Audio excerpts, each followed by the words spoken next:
Morning વિદ્યાર્થી મિત્રો, 8મું chapter આપણે શરૂ કરી દીધું છે.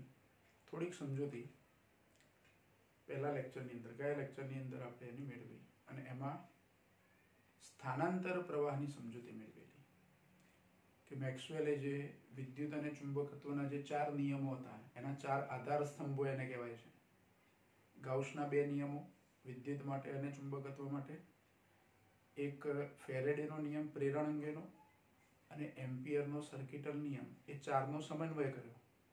એને કંઈક સમીકરણો તારવ્યા, પણ એમાં એમ્પિયરના સર્કિટલ નિયમમાં એને કંઈક ખૂટતું હતું એવું લાગ્યું, એટલે એને ખૂટતું પદ પૂરું કર્યું, જેનું નામ શું આપ્યું આપણે? સ્થાનાંતર પ્રવાહ. મેક્સવેલે એ ખૂટતું પદ એમ્પિયરના નિયમમાં ઉમેર્યું, એટલે એમ્પિયરનો સર્કિટલ નિયમ હતો એને હવે આપણે એમ્પિયર મેક્સવેલના નિયમ તરીકે ઓળખીશું. જેનું સૂત્ર આવું લખ્યું હતું આપણે કઈ વખત, છેલ્લે આ સૂત્ર સુધી આપણે શીખ્યા હતા ટૂંકમાં, કે સંકલન B.dl બરાબર μ0 IC પ્લસ μ0 ID, જેમાં IC એટલે વહન પ્રવાહ અને ID એટલે સ્થાનાંતર પ્રવાહ, જેને મેક્સવેલે અહીંયા ઉમેર્યો છે. એ સ્થાનાંતર પ્રવાહ ID બરાબર શું હતું? તો ε0 d∅dt, વિદ્યુત ફ્લક્સનું સમયની સાપેક્ષે વિકલન એના ગુણાકારમાં ε0, એને આપણે ID વડે દર્શાવેલા.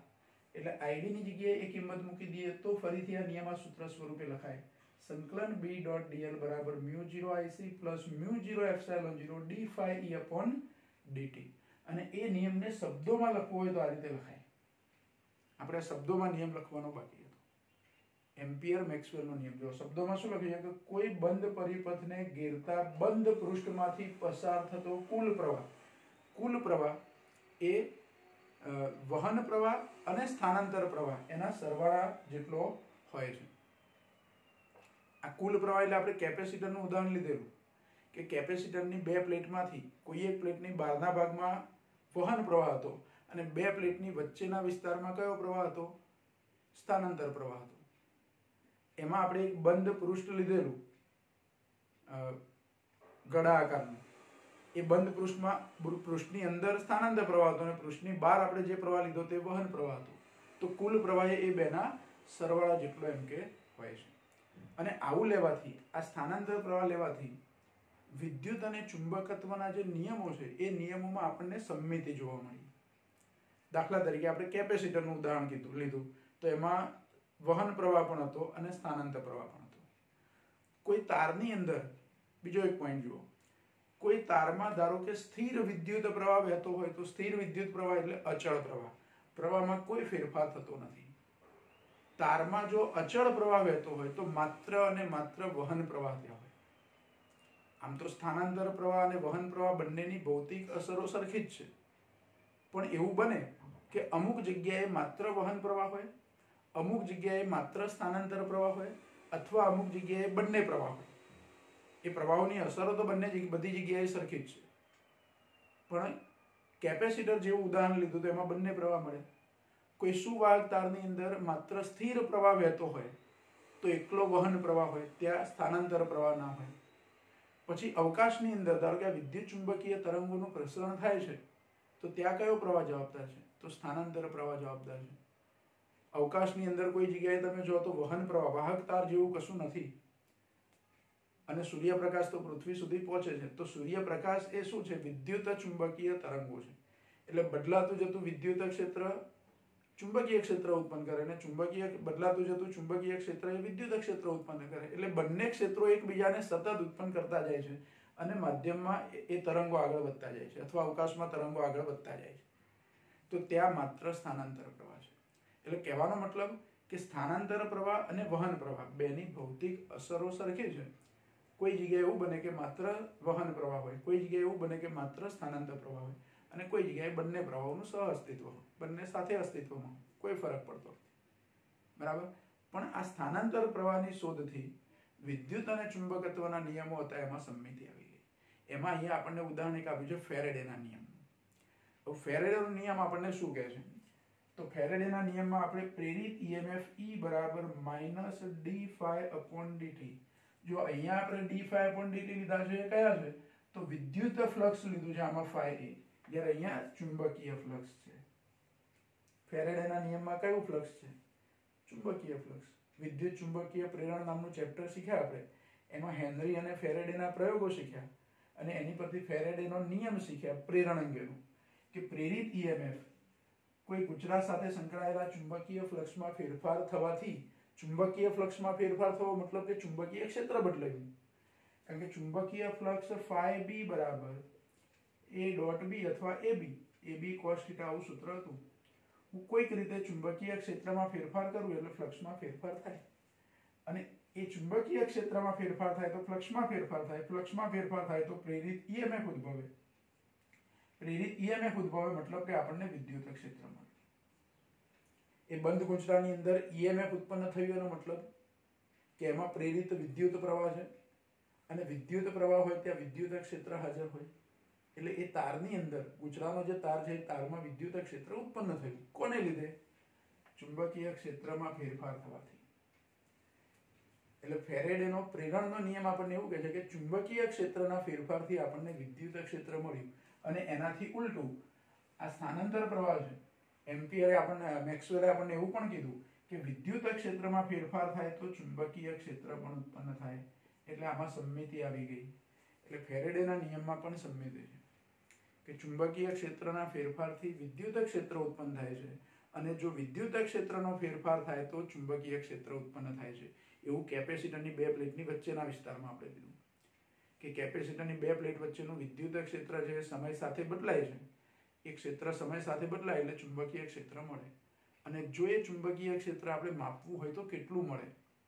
તો કેપેસિટરની બે પ્લેટ વચ્ચે બદલાતા જતા વિદ્યુત ક્ષેત્રને કારણે જે ચુંબકીય ક્ષેત્ર મળે, એ ચુંબકીય ક્ષેત્ર કેપેસિટરની પ્લેટની બહારના વિસ્તારમાં પ્રવાહને કારણે જે ચુંબકીય ક્ષેત્ર આપણે પી બિંદુએ શોધતા હતા ગયા લેક્ચરમાં, કેપેસિટરની બહાર જે પ્રવાહ હતો, આઈટી કહેતા હતા અથવા આઈસી, વહન પ્રવાહ, એનું જે ચુંબકીય ક્ષેત્ર હતું તે, અને બે પ્લેટની વચ્ચે વિદ્યુત ક્ષેત્રમાં ફેરફાર થવાથી જે ચુંબકીય ક્ષેત્ર ઉત્પન્ન થાય તે એમ બિંદુ કહેતા હતા આપણે. તો પી બિંદુ અને એમ બિંદુ આ બંને પાસે મળતા ચુંબકીય ક્ષેત્રોના મૂલ્યો સરખા જ હોય. સંશોધનથી એવું સાબિત થઈ ગયું.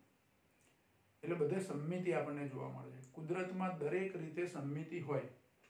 જો આ સમમિતિનું બીજું એક ઉદાહરણ લઈએ આપણે, થોડું અલગ છે પણ સમમિતિ આનો મતલબ શું?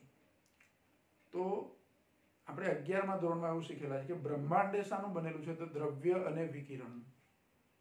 બ્રહ્માંડ દ્રવ્ય અને વિકિરણનું બનેલું છે. હવે બ્રહ્માંડ દ્રવ્ય અને વિકિરણનું બન્યું છે, એમાં વિકિરણનો દ્વૈત સ્વભાવ, વિકિરણનો ડ્યુઅલ નેચર, વિકિરણ એ કણ સ્વરૂપ પણ છે અને તરંગ સ્વરૂપ પણ છે વિકિરણનું, એટલે એ બે પ્રકારનો સ્વભાવ ધરાવે છે. તો દ બ્રોગલી નામના વૈજ્ઞાનિકે આ સમમિતિને આધારે એવું કીધેલું કે જો વિકિરણને બે પ્રકારનો સ્વભાવ હોય તો દ્રવ્ય કણનો પણ બે પ્રકારનો સ્વભાવ હોવો જોઈએ. આપણે શીખીશું 12મા ધોરણમાં જોયું ક્વોન્ટમ મિકેનિક્સમાં કે દ્રવ્ય કણ છે એનો પણ બે પ્રકારનો સ્વભાવ, મતલબ કે એના બે સ્વરૂપ હોવા જોઈએ, એક કણ સ્વરૂપ અને બીજું તરંગ સ્વરૂપ. કારણ કે વિકિરણના એ બે સ્વરૂપો છે. ત્યાં જો બે સ્વરૂપ હોય તો દ્રવ્ય કણના પણ બે સ્વરૂપ હોવા જોઈએ, તો જ કુદરતની અંદર સમમિતિ જળવાઈ રહે. આ કુદરતની અંદર સમમિતિની વાત છે. બીજું એક સાદું ઉદાહરણ આપું તો ડાબા હાથે લખતા જેટલા માણસો હોય એટલા જ જમણા હાથે લખતા હોવા જોઈએ. આ સમમિતિ છે. પણ માણસ જાતમાં એવી સમમિતિ આપણે રાખી નથી. કેમ? આપણે જમણા હાથે લખવા માટે ફોર્સ કરવામાં આવે છે. બાળક નાનું હોય એટલે આપણે શું કરીએ? પેન પકડતું થાય અને લીટા કરતું થાય નોટબુકમાં અથવા સ્લેટ પેન, એમાં એ પેનથી લીટા કરવાની ટેવ પડે એટલે તમે પહેલા એને શું કહેશો? કદાચ એને ભૂલથી ડાબા હાથે પેન પકડી હોય તો મમ્મી કે પપ્પા કે વડીલો હોય શું કહેશે કે ડાબા હાથે પેન ના પકડાય, જમણા હાથે જ પકડાય. એટલે એ બાળકને આપણે એવી ટેવ પાડીએ છીએ. જો આપણે આવી કોઈ ટેવ ના પાડીએ, બાળક જે હાથે પેન પકડે તે પકડવા દઈએ, તો અત્યારે જો એવું જ પહેલેથી હોત તો વ્યવહારની અંદર જમણા હાથે જેટલા માણસો લખે છે એટલા જ ડાબા હાથે લખતા હોવા જોઈએ. પણ એવું નથી. આ પ્રમાણ ડાબા હાથે લખવાવાળાનું પ્રમાણ માત્ર 13 થી 15% છે. બાકીના 85% જેટલા માણસો જમણા હાથે લખે છે. તો એ 85%માં 35% છે એ ખરેખર ડાબા હાથે લખવા જોઈતા હતા, પણ કયા હાથે લખે છે? જમણા હાથે. એટલે આપણે સમમિતિ નથી રાખી. બીજા બધા પ્રાણીઓમાં દરેક વસ્તુમાં તમને સમમિતિ જોવા મળે. તો કુદરતની અંદર દરેક વસ્તુને અનુલક્ષીને શું હોય? સમમિતિ. એવી સમમિતિ આપણને અહીંયા ફેરેડેના નિયમમાં પણ જોવા મળે. કે બદલાતા જતા ચુંબકીય ક્ષેત્રથી જો વિદ્યુત ક્ષેત્ર ઉત્પન્ન થતું હોય તો બદલાતું જતું વિદ્યુત ક્ષેત્ર એ ચુંબકીય ક્ષેત્ર પણ ઉત્પન્ન કરે. અને મેક્સવેલનો મુખ્ય મુદ્દો જ આ હતો. અને એના પછી એને આ વિદ્યુત ચુંબકીય તરંગો તૈયાર, એના સમીકરણો તૈયાર કર્યા. અને મેક્સવેલે જે સમીકરણો તૈયાર કર્યા એના પછી હર્ટ્ઝે પ્રયોગો કરીને પ્રયોગશાળામાં એવા વિદ્યુત ચુંબકીય તરંગો ઉત્પન્ન કર્યા. આપણને એવું થાય કે હર્ટ્ઝે આ પ્રયોગશાળામાં જે તરંગો ઉત્પન્ન કર્યા, વિદ્યુત ચુંબકીય તરંગો, એ કેવા હશે? તો અત્યારે હાલ આપણને ખબર છે. હું તમને સાદું ઉદાહરણ આપું કે સ્વિચ, ઘણી વખતે સ્વિચ બોર્ડમાં આપણે સ્વિચ પાડીએ છીએ અને કોન્ટેક્ટ લૂઝ કે એવું કશું હોય તો સ્પાર્ક થાય છે, તણખો થાય છે સ્વિચ બોર્ડની અંદર. અથવા કોઈ પણ જગ્યાએ તારમાંથી પ્રવાહ પસાર થતો હોય, બે તાર એકબીજાના ટચમાં આવતા હોય, થોડા ટચમાં આવે, પાછા છૂટા પડે, ટચમાં આવે, તો એ તણખો થાય છે, સ્પાર્ક થાય છે. આ સ્પાર્ક એ બીજું કશું જ નહીં પણ શું છે? વિદ્યુત ચુંબકીય તરંગો છે. બે પથ્થર આપણે અથડાવીએ છીએ અને તણખા થાય છે, તો એવા પથ્થર અથડાવીએ અને તણખો થાય તો એ પણ એક પ્રકારના વિદ્યુત ચુંબકીય તરંગો ઉત્પન્ન થયા. બરાબર?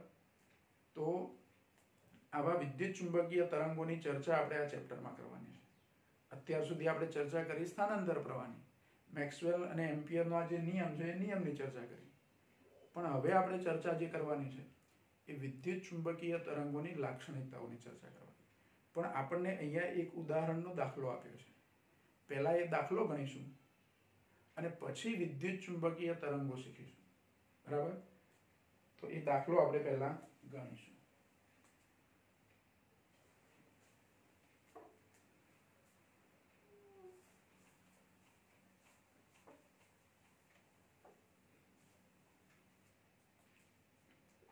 ઉદાહરણનો પહેલો જ દાખલો છે અને અગત્યનો પ્રશ્ન. ઉદાહરણ 8.1. જો એ જે પ્રશ્ન આપ્યો છે,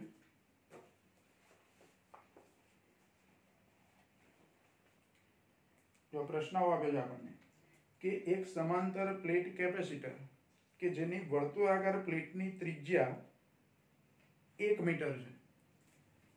એટલે કેપેસિટરની પ્લેટની ત્રિજ્યા, ધારો કે એને કેપિટલ આર કહી દઉં, તો આર બરાબર 1 મીટર, અથવા R1 કહી દઈએ આપણે, સ્મોલ r1, કારણ કે આર કેપિટલ આર અવરોધ માટે વાપરવા પડશે પાછા.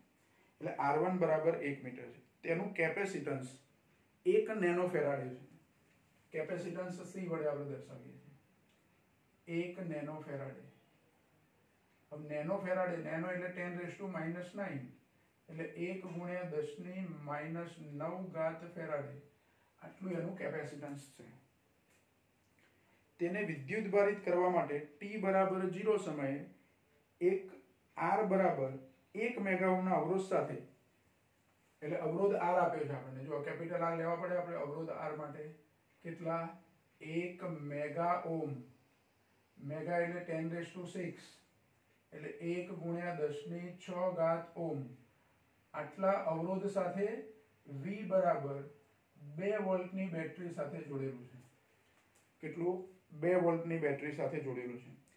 આકૃતિ આપણને પ્રશ્નમાં આપી છે.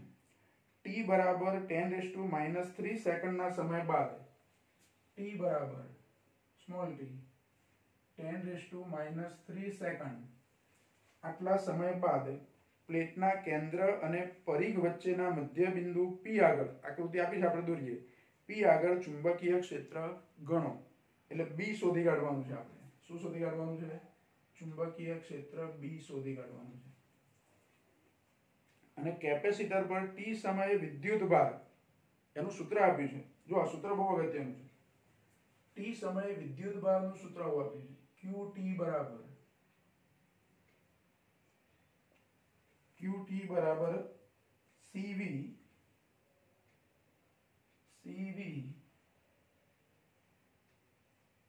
ઇન્ટુ 1 માઇનસ, અહીંયા exp લખ્યું છે પણ આપણે e લખીએ છીએ, 1 minus e minus small t upon tau.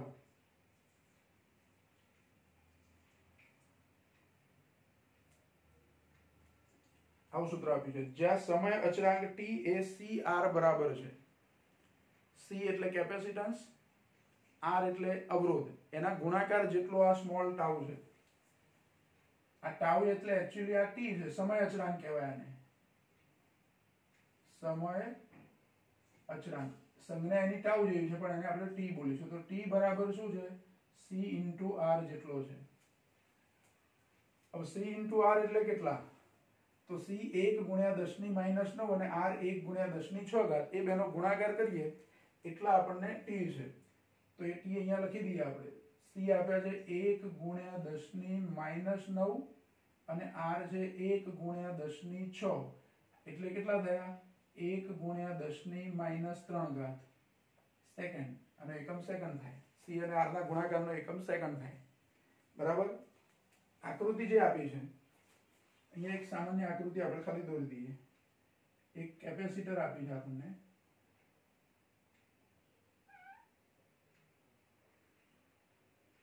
આ કેપેસિટર છે, એને એક બેટરી અને અવરોધ સાથે જોડેલું છે.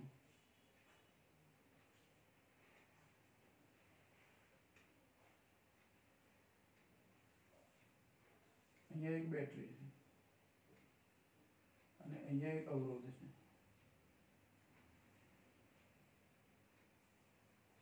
અહીંયા કેપેસિટરના મધ્યમાં એક બિંદુ O બિંદુ છે અને આટલે અહીંયા એક P બિંદુ છે.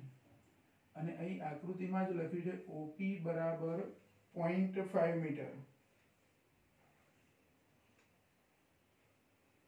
OP બરાબર શું લખ્યું છે? 0.5 મીટર. જો કેપેસિટરની જે પ્લેટ છે, આ કેપેસિટરની પ્લેટ છે એ વર્તુળાકાર પ્લેટ છે. એટલે વર્તુળાકાર પ્લેટને આવી રીતે, વર્તુળાકાર પ્લેટ છે એક પ્લેટ, એની સામે બીજી પ્લેટ રાખેલી છે, એટલે બે પ્લેટો વર્તુળાકાર આમ સામસામે રાખી. વર્તુળાકાર પ્લેટ જે છે એની ત્રિજ્યા 1 મીટર છે. વર્તુળાકાર પ્લેટની ત્રિજ્યા કેટલી? 1 મીટર છે.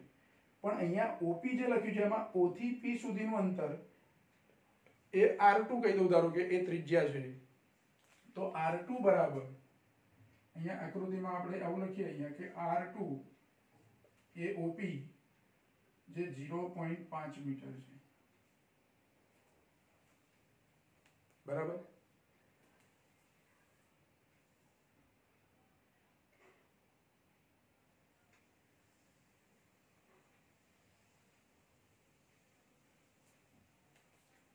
જો અહીંયા કેપેસિટરની બે પ્લેટ વચ્ચે, ધારો કે અહીંયા 2 વોલ્ટની બેટરી જે જોડી છે,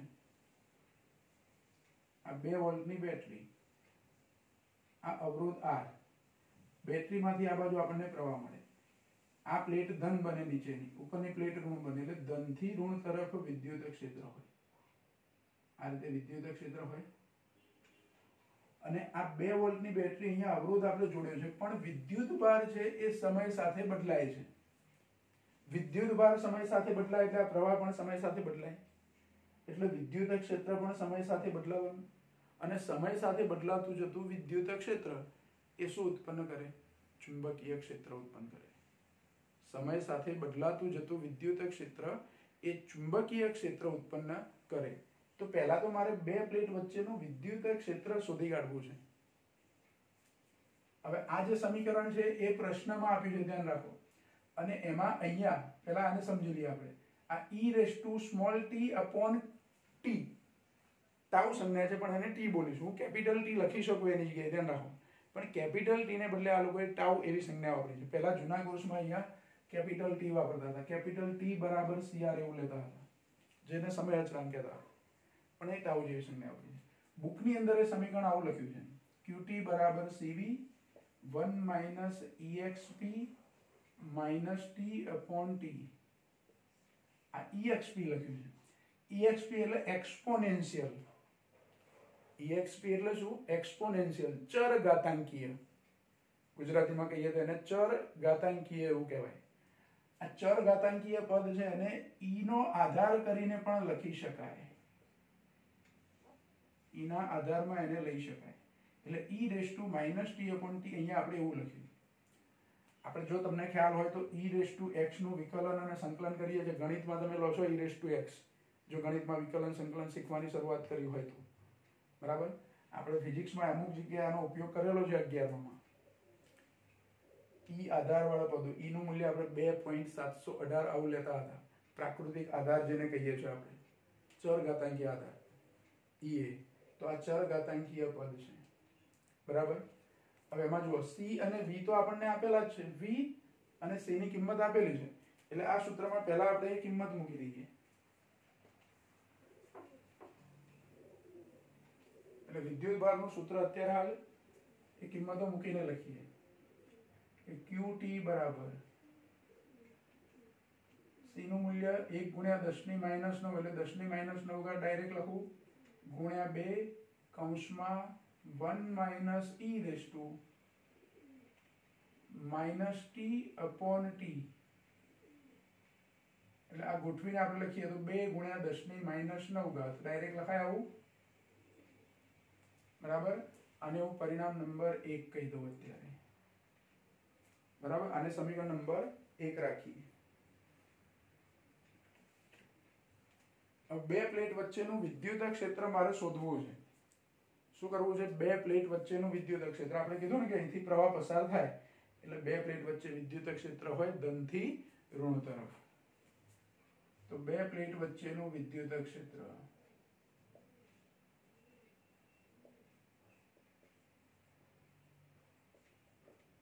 કેપેસિટરમાં બે પ્લેટ વચ્ચેના વિદ્યુત ક્ષેત્ર, સમાંતર પ્લેટ કેપેસિટરનું સૂત્ર છે આપણી જોડે સિગ્મા અપોન એપ્સિલોન 2 એપ્સિલોન 0 આવું સૂત્ર છે. બે પ્લેટ વચ્ચેનું વિદ્યુત ક્ષેત્ર સિગ્મા અપોન 2 એપ્સિલોન 0 એક પ્લેટ માટે, બીજી પ્લેટ માટે પણ સિગ્મા અપોન 2 એપ્સિલોન 0. એટલે બે પ્લેટ વચ્ચેનું પરિણામી વિદ્યુત ક્ષેત્ર સિગ્મા અપોન એપ્સિલોન 0 આવું સૂત્ર છે. તો સિગ્મા એટલે q અપોન a ખરા પાછા, એટલે q upon a epsilon 0 E બરાબર, જ્યાં a બરાબર શું? તો પ્લેટનું ક્ષેત્રફળ. એને હું a1 કહી દઉં છું કારણ કે આપણે બીજું એક ક્ષેત્રફળ a2 લેવાનું છે. એટલે a1 એટલે પ્લેટનું ક્ષેત્રફળ, એટલે પાઈ r1 સ્ક્વેર. r1 કયા લીધા આપણે? 1 મીટર. કેટલું લીધું છે? 1 મીટર. r1 1 લો એટલે 1 નો વર્ગ 1 થાય, એટલે a1 બરાબર પાઈ થાય, પાઈ મીટર સ્ક્વેર. માટે E બરાબર મને શું મળે? તો q. અને આ વિદ્યુતભાર આપણે અહીંયા સ્મોલ q વડે દર્શાવીએ કારણ કે અહીંયા સ્મોલ q લીધો છે ને, એ જ વિદ્યુતભાર લેવાનો છે. એટલે સ્મોલ q અપોન a1 ને બદલે મારે શું લખવાનું? પાઈ, એટલે પાઈ એપ્સિલોન 0. આ સૂત્ર થયું વિદ્યુત ક્ષેત્રનું. આને નંબર આપી દઈએ 2, બરાબર. એટલે E બરાબર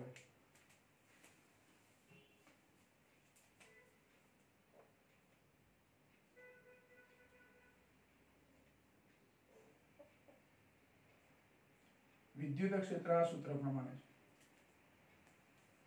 હવે ફ્લક્સ ની આપણે વાત કરવી છે. ફ્લક્સ ફાઈ બરાબર શું? તો ફ્લક્સ કયું લેવું છે મારે એ જુઓ. તો OP જેટલી ત્રિજ્યાનું અંદર એક હું વર્તુળ વિચારી શકું. આવું વર્તુળાકાર ભાગ વિચારું. OP જેટલી ત્રિજ્યા એટલે કેટલી? 0.5 મીટર ત્રિજ્યા. 0.5 મીટર ત્રિજ્યાનું કોઈ પૃષ્ઠ લઉં તો એ પૃષ્ઠમાંથી પસાર થતું ફ્લક્સ, તો એ ફ્લક્સનું સૂત્ર આપણી જોડે કયું છે? તો ફ્લક્સ ફાઈ બરાબર E ડોટ A. પણ એ કયા? આ નહીં. અહીં જેટલું પૃષ્ઠ લઉં ને એનું ક્ષેત્રફળ લેવાનું. કેપેસિટર છે એની પ્લેટ મોટી છે 1 મીટર ત્રિજ્યાની, પણ O થી P સુધીનું અંતર તો અડધો મીટર છે, 1 મીટરનું અડધું છે, એટલે એનું ક્ષેત્રફળ પણ ઓછું થવાનું. તો એ ક્ષેત્રફળ ગુણ્યા E, એ બેનો ગુણાકાર લઈએ આપણે, એટલે વિદ્યુત ફ્લક્સ મળે, બરાબર. એટલે જે પૃષ્ઠ આપણે વિચારીએ છીએ બંધ પૃષ્ઠ, એ બંધ પૃષ્ઠમાંથી પસાર થતું વિદ્યુત ફ્લક્સ, બંધ પૃષ્ઠમાંથી પસાર થતું વિદ્યુત ફ્લક્સ એટલે એને ફાઈ E વડે દર્શાવીએ તો E ડોટ A, પણ A ને બદલે મારે A2 લખવાના. અને ડોટ ગુણાકારમાં E અને A વચ્ચેનો ખૂણો 0 જ હોય, એટલે આપણે cos θ બરાબર 1 થાય એવું અહીંયા બતાવવાની જરૂર નથી. કેમ? જુઓ તો વિદ્યુત ક્ષેત્ર જે પૃષ્ઠને લંબરૂપે છે અને પૃષ્ઠનો ક્ષેત્રફળ સદિશ એ પણ પૃષ્ઠને લંબરૂપી હોય, એટલે બંને એક જ દિશામાં થાય, ઈ અને એ, બરાબર. એટલે E(A2) ઈ એટલે આપણે અહીંયા શોધી કાઢ્યું છે Q/πε0 અને A2 એટલે πr2². જો A2 એટલે શું? πr2², જેમાં r2 એટલે આ ત્રિજ્યા 0.5. 0.5 એટલે 1/2 લખાય કે ના લખાય? 1/2 મીટર લખાય. તો જો પાઈ તો જતા રહેશે, તો phi E બરાબર શું? તો Q/ε0 અહીંયા r2², પાઈ ગયા છે એટલે 1/2 એટલે 1/4, એટલે phi E આપણને શું મળ્યા? ફ્લક્સ કેટલું મળ્યું? Q/4ε0. આટલું ફ્લક્સ મળ્યું. હવે આ જે ફ્લક્સ છે એનો ફેરફાર આપણે લેવાનો છે, d∅/dt લેવાનો. સ્થાનાંતર પ્રવાહ જોઈશે આપણે, કેમ કે આપણે એમ્પિયર મેક્સવેલના નિયમનો ઉપયોગ કરીને B શોધી કાઢીશું. શાનો ઉપયોગ કરીને? એમ્પિયર મેક્સવેલના નિયમનો ઉપયોગ કરીને. તો અહીંયા આ Q છે એ આપણે આ સૂત્ર પ્રમાણે લેવાના, પછી આનું વિકલન કરીએ તો Q નું વિકલન થાય. એટલે જુઓ, d∅/dt વિકલન કરીએ છીએ તો 1/4ε0 તો કેવા? અચળ. વિકલન કોનું? dq/dt નું.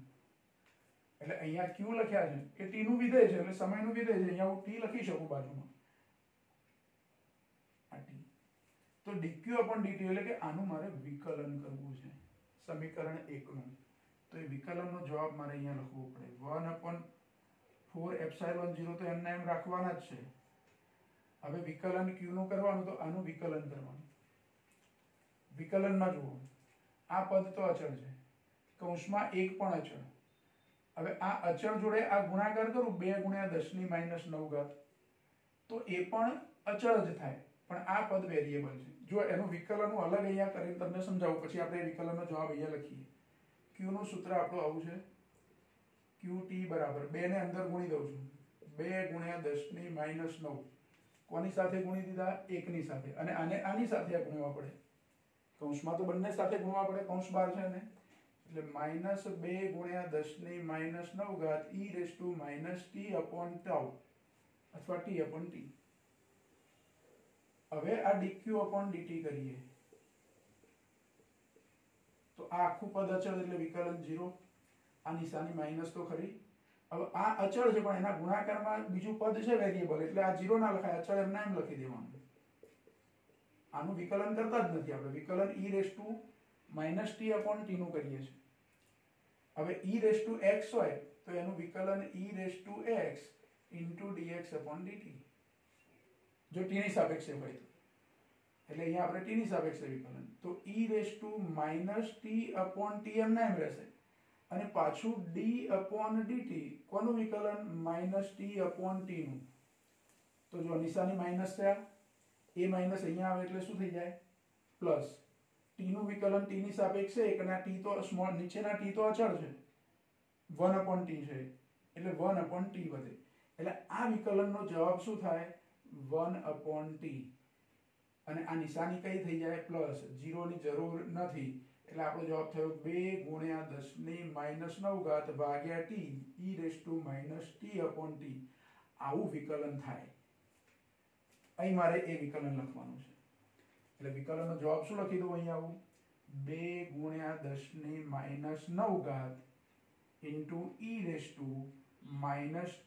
e⁻t/t. અને અહીંયા પાછા t તો ખરા જ, આ t.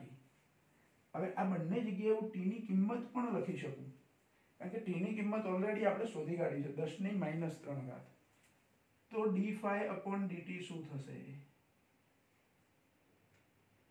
જો આ 2 છે ને અહીંયા 4 છે, એટલે છેદમાં 2 રહેવાના, એટલે 1/2ε0. 1/2ε0. હવે આની કિંમત હું 10⁻³ મૂકું, ઉપર 10⁻⁹ છે, એટલે શું વધે? 10⁻⁶ વધે, ઇન્ટુ e⁻t/10⁻3. હવે આ એપ્સાઇલોન 0 અહીં ના લખું તો અહીંયા લખી દઉં.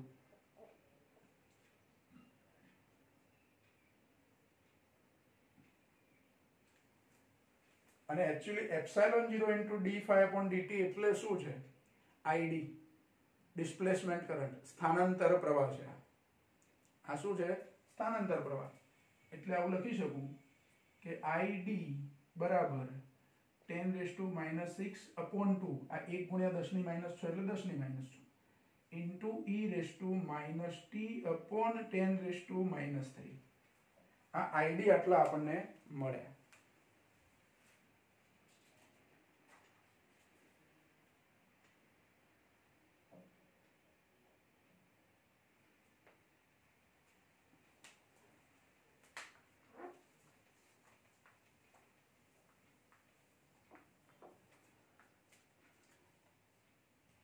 હવે જુઓ, આ t ની કિંમત મારે કઈ લેવાની કીધી છે? 10⁻3. અહીંયા હું t બરાબર 10⁻3 લઈ લઉં અથવા અહીંયા લઈ લઉં. અહીંયાની કિંમત મૂકી દઉં. કેટલી કિંમત મૂકી દઉં t ની? સ્મોલ t ની એ પણ 10⁻3. તો 10⁻3/10⁻3 એટલે e⁻1 આવું થશે. એટલે id મળે આપણને. હવે જુઓ, એમ્પિયર મેક્સવેલનો નિયમ.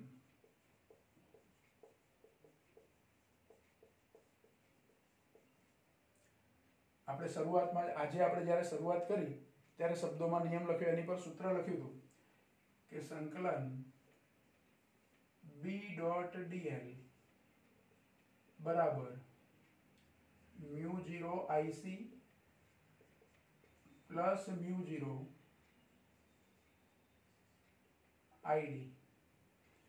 પરંતુ IC બરાબર 0 લેવાના. બે પ્લેટની વચ્ચે શું હોય? બે પ્લેટની વચ્ચે કરંટ ના હોય, કરંટ તો બહાર હોય. કયો? વહન કરંટ અથવા વહન પ્રવાહ. અંદરના વિસ્તારમાં તો વહન પ્રવાહ 0 હોય. અંદર કયો પ્રવાહ હોય? માત્ર સ્થાનાંતર પ્રવાહ હોય. એટલે IC બરાબર 0 ક્યાં? કેપેસિટરની બે પ્લેટ વચ્ચે. કેપેસિટરની બે પ્લેટ વચ્ચે IC બરાબર 0. તો હવે સૂત્ર આવું થયું, સંકલન b.dl બરાબર μ0ID. પણ b.dl માં b અને dl વચ્ચેનો ખૂણો 0 હોય એટલે b_dl cos 0 1 થાય એટલે b_dl લેવાના. એમાં b અચળ પાછા એટલે સંકલન dl લેવાના બરાબર μ0ID. અને સંકલન dl એટલે 2πr. પણ કયા 2πr? તો આપણને જો પ્રશ્નમાં જે કીધું છે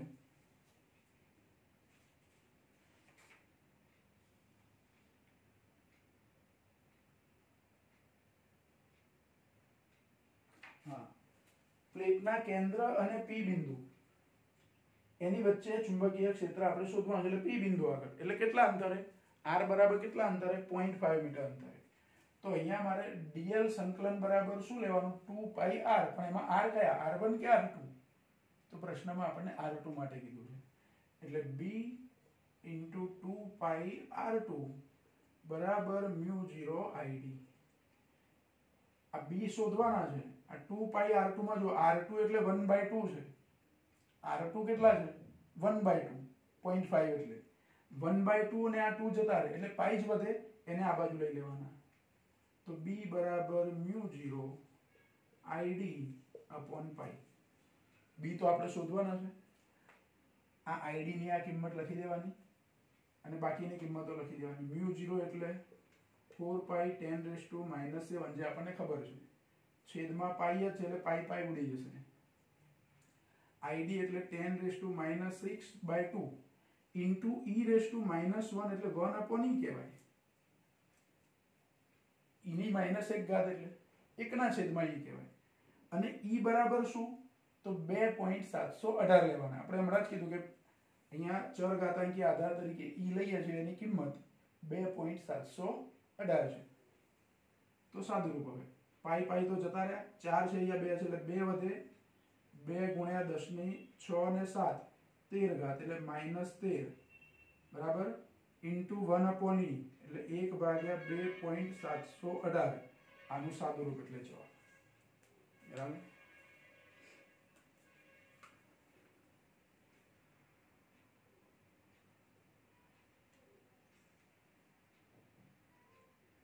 બે ભાગ્યા 2.718 એટલે 0.73 એટલે 0.74 ગુણ્યા 10⁻13 ટેસ્લા આટલું ચુંબકીય ક્ષેત્ર આપણને મળે છે. જો બહુ જ સરસ દાખલો છે. ફરી આપણે એક વાર એને સમજી લઈશું. જો સ્થાનાંતર પ્રવાહ, મેક્સવેલે જે સ્થાનાંતર પ્રવાહની સમજૂતી આપી એની પરથી એમ્પિયર મેક્સવેલનો નિયમ તૈયાર કર્યો. એનો ઉપયોગ થાય, એમ્પિયર મેક્સવેલના નિયમનો ઉપયોગ થાય એવો આ દાખલો છે. બરાબર. અને 4 માર્કમાં પૂછી શકાય એવો અગત્યનો પ્રશ્ન. કેટલા માર્કમાં? 4 માર્કમાં. તો જો પ્રશ્ન તો જે આપ્યો આપણે પહેલા કીધું કે એક કેપેસિટર આપ્યું છે. કેપેસિટરની જે પ્લેટ છે એ વર્તુળાકાર છે. વર્તુળાકાર પ્લેટની ત્રિજ્યા 1 મીટર છે. કેપેસિટરનું કેપેસિટન્સ 1 નેનો ફેરાડે છે. નેનો એટલે 10⁻⁹ એટલે 1 ગુણ્યા 10⁻⁹ ફેરાડે. એ કેપેસિટરને ચાર્જ કરવા માટે 1 ઓહ્મના અવરોધ સાથે 2 વોલ્ટની 1 મેગા ઓહ્મના અવરોધ સાથે 2 વોલ્ટની એક બેટરી જોડેલી છે. 1 મેગા ઓહ્મના અવરોધ સાથે કેટલી? 2 વોલ્ટની બેટરી જોડેલી છે. 10⁻³ સેકન્ડ સમયે આ બે પ્લેટ વચ્ચેના વિસ્તારમાં P બિંદુએ ચુંબકીય ક્ષેત્ર શોધવાનું છે. P બિંદુએ ચુંબકીય ક્ષેત્ર શોધવું છે. P બિંદુ મધ્ય બિંદુથી કેટલા અંતરે છે? 0.5 મીટર અંતરે. મધ્ય બિંદુથી કેટલા અંતરે? 0.5 મીટર અંતરે.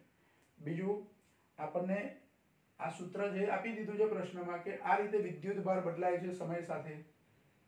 સમય સાથે વિદ્યુત ભાર આ સૂત્ર પ્રમાણે બદલાય છે. એ સૂત્ર પ્રમાણે જે સમય સાથે વિદ્યુત ભાર બદલાય છે એમાં એક અચળાંક આપ્યો છે આપણને ટાઉ, જેને આપણે ટી કહીએ છીએ, સમય અચળાંક. એ સમય અચળાંક કેટલો છે એવું પ્રશ્નમાં કહી દીધું કે સમય અચળાંક એ સી અને આર ના ગુણાકાર જેટલો છે. એટલે સમય અચળાંકની કિંમત મળી જાય, કારણ કે કેપેસિટન્સ એનું કેપેસિટરનું કેપેસિટન્સ આપ્યું છે, અવરોધ આર આપ્યો છે, એટલે સમય અચળાંક થયો 10⁻³ સેકન્ડ. આ સમય અચળાંક છે એટલે એનો એકમ સેકન્ડ જ થાય. એટલે આટલી વસ્તુ આપણને ખબર પડી. હવે આપણે ગણતરી શરૂ કરીએ. તો આ જે સૂત્ર આપ્યું છે એમાં પહેલા તો સી અને વી ની કિંમતો મૂકી દેવાની. બીજું બુકની અંદર સૂત્ર લખીને આપ્યું છે ઈ ને બદલે EXP એક્સપોનેન્શિયલ EXP બ્રેકેટ કરીને, નાનો બ્રેકેટ કરીને -T/T બ્રેકેટ પૂરો, પછી ચોરસ કૌંસ પૂરો, એવી રીતે આપ્યું છે. પણ એને બે રીતે લખાય. આપણે આ રીતે લખી દેવાનું. એને ભલે બુકમાં EXP જ આપ્યું હોય, આપણે લખવાનું આ રીતે, કારણ કે એનું વિકલન આગળ જતા કરવાનું છે. પહેલા આપણે સી અને વી ની કિંમત મૂકી દીધી, એને નંબર 1 આપી દીધો. હવે બે પ્લેટ વચ્ચેનું વિદ્યુત ક્ષેત્ર મારે શોધવું છે. તો સમાંતર પ્લેટ કેપેસિટરનું જે સૂત્ર છે એ જ સૂત્ર છે કે સમાંતર પ્લેટ કેપેસિટરમાં બે પ્લેટ વચ્ચેનું વિદ્યુત ક્ષેત્ર E = σ/ε0. તો એ વિદ્યુત ક્ષેત્રનું સૂત્ર છે જેમાં સિગ્મા એટલે Q/A થાય, પણ A ને બદલે મેં અહીંયા A1 સંજ્ઞા વાપરી, કેમ કે અલગ અલગ બે ત્રિજ્યાઓ છે આપણી જોડે. એટલે A1 લીધું એનો મતલબ કે આ પ્લેટનું ક્ષેત્રફળની જે ત્રિજ્યા આપી છે એ ત્રિજ્યા લેવાની છે. તો E = Qa1/ε0. A1 એટલે પાઈ થાય, R1 = 1 છે એટલે. તો એનું સૂત્ર હવે આવું મળ્યું આપણને, Q/πε0, અને નંબર 2 આપી દીધો. હવે આપણે શું કરીએ છીએ કે બંધ પૃષ્ઠ જે આપ્યું છે OP જેટલી ત્રિજ્યાનું બંધ પૃષ્ઠ આપ્યું છે, એ પૃષ્ઠમાંથી પસાર થતું ફ્લક્સ, તો ફ્લક્સ φ = E.A આવું સૂત્ર છે. પણ બંધ પૃષ્ઠ છે એનું ક્ષેત્રફળ A1 નહીં પણ A2 છે. અને અહીંયા cos 0 બંધ થઈ જાય એટલે એની આપણે ચિંતા કરતા નથી. તો φ = E_A2.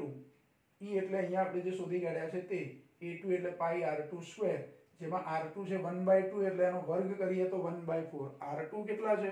1/2, 0.5 એટલે એનો વર્ગ કરીએ તો 1/4 થાય. આ પાઈ જતા રહ્યા એટલે Q/ε0 × 1/4, એટલે φ E = Q/4ε0 મળે. આનું વિકલન કરીએ છીએ આપણે સમયની સાથે, તો આ બાજુ dφ/dt થાય, 1/4ε0 અચળ, એટલે dQ/dt થાય. હવે આ dq upon dt ક્યાંથી લખ્યા આપણે? તો આનું સમીકરણ 1 નું વિકલન કરીને જે જવાબ આપણે રફમાં હમણાં કર્યું કે dq upon dt નો જવાબ આ સૂત્ર પરથી કેટલો થયો? 2 × 10 - 9 તો એમના એમ ખરા જ. આ પેલા અહીંયા જે t છે સમયાચરાંક એ છેદમાં લખી દેવાના અને e - t upon t એમના એમ લખી દેવાના. આટલું તમારે મેં અહીંયા ડાયરેક્ટ લખ્યું પણ આપણે બાજુમાં સમજાતા. ફરી એક વાર તમે જોઈ લેજો રિપીટ કરીને. તો આ જવાબ કેવી રીતે આવ્યો ખબર પડે. જેમાં સ્મોલ t ની કિંમત મૂકી દીધી, કેપિટલ t ની કિંમત મૂકી દીધી, અહીંયા કેપિટલ t અથવા તો ટાઉ ની કિંમત મૂકી દીધી. એટલે આનું સાદું રૂપ થયું, જો આ 2 છે ને અહીંયા 4 છે એટલે 1/2 એપ્સિલોન 0 આપણે બીજી બાજુ લખી દીધા. 2 × 10 - 9 હતા અને છેદમાં 10 - 3 એટલે -6 થઈ. આ ગુણોત્તર 1 થઈ જાય પણ આગળ માઇનસ એટલે -1. તો છેવટે એપ્સિલોન 0 આ બાજુ લખાય એટલે આટલું પદ એ શું છે? સ્થાનાંતર પ્રવાહ છે. એપ્સિલોન 0 * d∅/dt એટલે તો id સ્થાનાંતર પ્રવાહ, ડિસ્પ્લેસમેન્ટ કરંટ છે. બરાબર? ચલો એ બરાબર. તો અહીંયા 10 - 6 ભાગ્યા 2 × e⁻⁻1 કોની કિંમત મળી? id ની. e⁻⁻1 એટલે એક્ચ્યુઅલી 1/e. એવું લખવું હોય તો લખી શકું પણ આગળ અહીંયા લખીએ આપણે. હવે જો એમ્પિયર મેક્સવેલનો નિયમ એનું સૂત્ર આવું છે આપણી જોડે, જેમાં IC તો 0 હોય કારણ કે બે પ્લેટની વચ્ચેના વિસ્તારમાં માત્ર સ્થાનાંતર પ્રવાહ હોય. બહારનો વિસ્તાર હોત તો કયો પ્રવાહ હોત? વહન પ્રવાહ. એ વખતે id 0 હોત. પણ આપણે અંદરના વિસ્તારમાં લીધું એટલે સંકલન b.dl બરાબર μ0 id. હવે આ b.dl માં અહીંયા ફરીથી cos θ માં cos 0 1 થઈ જાય એટલે એમાં ખૂણાની ચિંતા નથી કરતા આપણે. એટલે b.dl થઈ ગયું, એમાં b અચળ છે એટલે 12. સંકલન dl એટલે 2πr2 કારણ કે OP ત્રિજ્યાના પરિઘ પર આપણે આ સંકલન લેવાનું છે. એટલે ત્રિજ્યા r1 ને બદલે શું લેવાની? અહીંયા r2. μ0 id તો ખરા જ. હવે આનું થોડુંક સાદું રૂપ આપ્યું. r2 બરાબર 1/2 છે એટલે 2 2 જતા રહ્યા, પાઈ ને અહીંયા છેદમાં લખી દીધા. μ0 ની કિંમત ખબર છે, પાઈ ની કિંમત ખબર છે તો એ કિંમતો લખી દીધી. id એટલે 10⁻⁶/2 × e⁻1 એટલે 1/e. e ની કિંમત પણ 2.778 છે. અરે 2.718 છે. આ 2.718 ને આ બીજી બધી સાદું રૂપ આપ્યું એટલે આપણને જવાબ શું મળ્યો? 0.74 × 10 - ટેસ્લા. જો અહીંયા ચુંબકીય ક્ષેત્રનું મૂલ્ય બહુ જ ઓછું આવે છે, 10⁻13 આવે છે.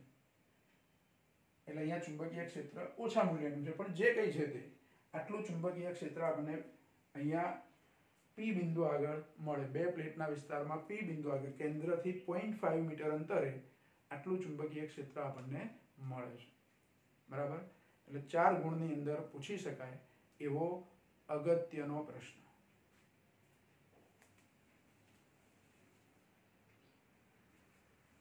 હવે જો આજે આપણે અત્યારે જે આપણે ચર્ચા કરી બધી એ સ્થાનાંતર પ્રવાહ, એનો ટોટલી આપણો ટોપિક પૂરો થઈ ગયો 2 લેક્ચરની અંદર.